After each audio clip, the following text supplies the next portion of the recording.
Right then, so have your energy bills started to come down yet? Won't be long now, will it? We're heading into July.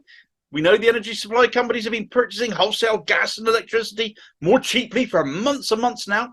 Yet because they buy ahead of time, months in advance as they do, we haven't yet seen those energy price drops passed on to us yet, have we? However, come the 1st of July, prices are due to finally start to drop. Small comfort, as we're still seeing inflation eating into our wages and incomes, of course. Our food shop remains obnoxiously expensive, and thanks to an IMF graphic showing the causes of inflation Europe-wide, we now know for certain, nailed on, here's the proof, that the main driver of inflation has been corporate greed, notably amongst these same energy companies that have been screwing us and bleeding us dry, as they increased energy costs above the increased costs of imported energy. In other words, they literally used the war in Ukraine as cover to increase costs to consumers by more than was necessary. Here, of course, we were less affected directly by the war, but no less at the mercy of the same energy companies scalping us, with Sunak's government refusing to renationalise, naturally, anathema to them, allergic to such words, and take back control of the infrastructure. We have the leverage, after all. We have the gas and oil fields these companies want access to. We're going to squeeze them a bit. We're going to squeeze them rather nicely. Instead, the public purse got emptied instead, didn't it? The magic money tree got another throttling. And whilst we were sold a discount off our energy bills to help keep our personal costs down at the time, we will end up paying for it anyway in the long run. It came out of the public purse. The government will want to recoup that via cuts to services, knowing the Tories, of course. They'll not want to put taxes up, with the tax burden, as they keep reminding us, being the highest in 50 years now, and they being supposedly the party of low taxation. Of course, their idea of low taxation doesn't apply to people whose votes they have less of a tendency to win, and more importantly, money they want in their coffers, so absolutely no point taxing the better off, as far as they're concerned. What about the windfall tax on the energy companies, though, Damo? You might be asking, did you forget that one? Of course I haven't. The Tories did levy one, didn't they?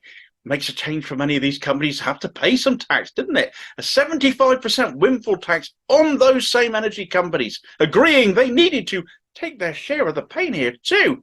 Not that they're really feeling very much pain at all when they are making billions and billions in profit, as they have been. But with the optics bad for both them and the Tory government, who had let them off paying tax for so long, they coughed up, they agreed. They signed a deal to pay this 75% tax rate until 2028. Greater tax take from the companies that can definitely afford it. Wonderful. More tax will help bring down inflation. Break on it as it is. The Tories have no intention of spending more. They're allergic to funding public services, etc., as we're all fully well aware of now, as they've been running to the floor over the last 13 years. But we can all appreciate and see the sense of, at last, hitting these companies with tax, both to pay their share to this country on the overly obscene profits they were making, as well as helping the UK bring down its top line of inflation, which is stubbornly high and very, very slow to drop. There might be a reason for that, though. You can always rely on a Tory to do something stupid, and Rishi Sunak fell out of the stupid tree and hit every stupid branch on the way down. Despite this agreement being in place until 2028, Sunak has ended it already. Stupid man.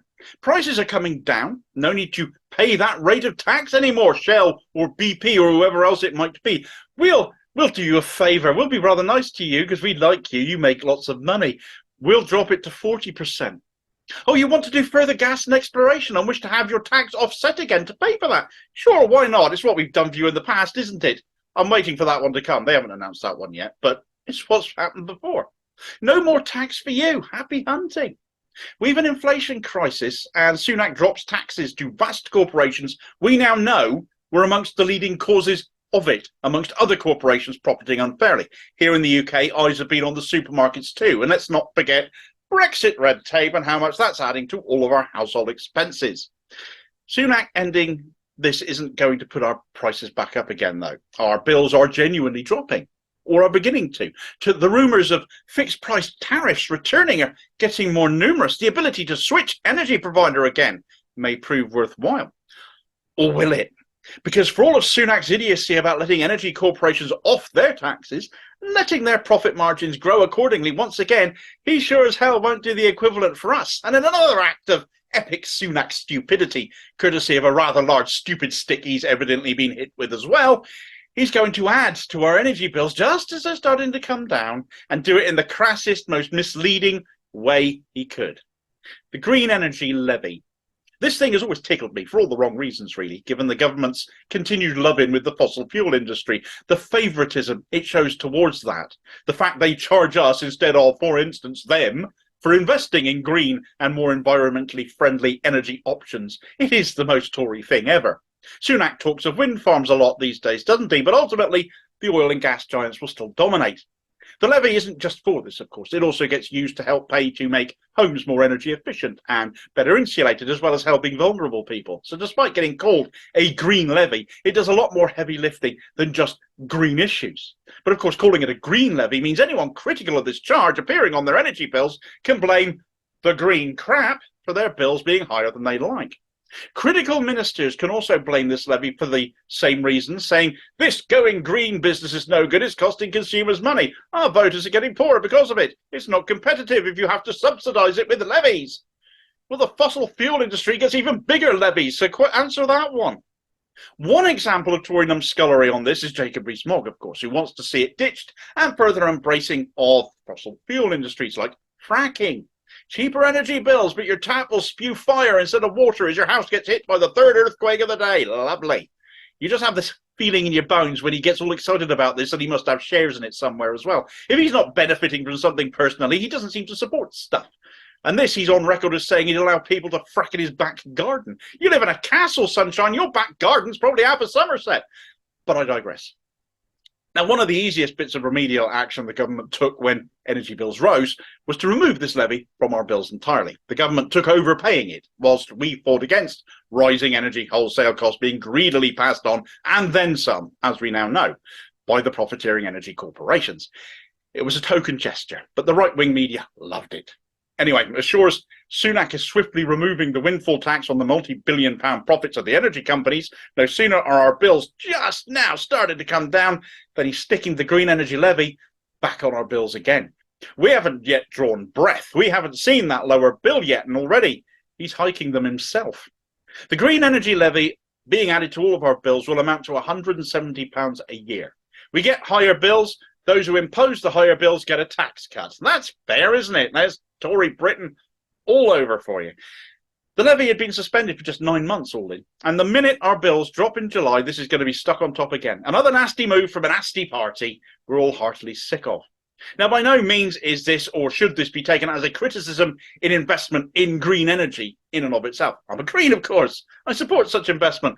But when so much more investment is going to companies that don't need it in the oil and gas industries, and priorities and where the money is being raised is all wrong, and that actually hurts the way people regard moving to a greener, cleaner energy future, blaming green energy for higher bills when actually that needn't be the case, because that's going to be the media narrative surrounding this. It's political choice that is painting it in that way.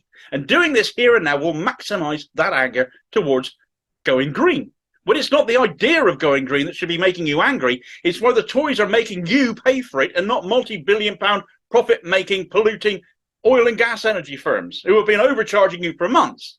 And after you've liked, shared and subscribed to the channel, as I sincerely hope you will, truth bombs are plenty on a daily basis, here's a video recommendation for you to stay with the channel a little bit longer today, where the chances of Keir Starmer's Labour doing much different with oil and gas companies, despite his pledges to increase green investment as he pledges his support to the oil and gas industry too. They really are no different on Team Keith to what we already have in government. Lots more to see besides that, however. Hundreds of other videos at your disposal. So stick around, and I'll catch you on the next vid. Cheers, folks.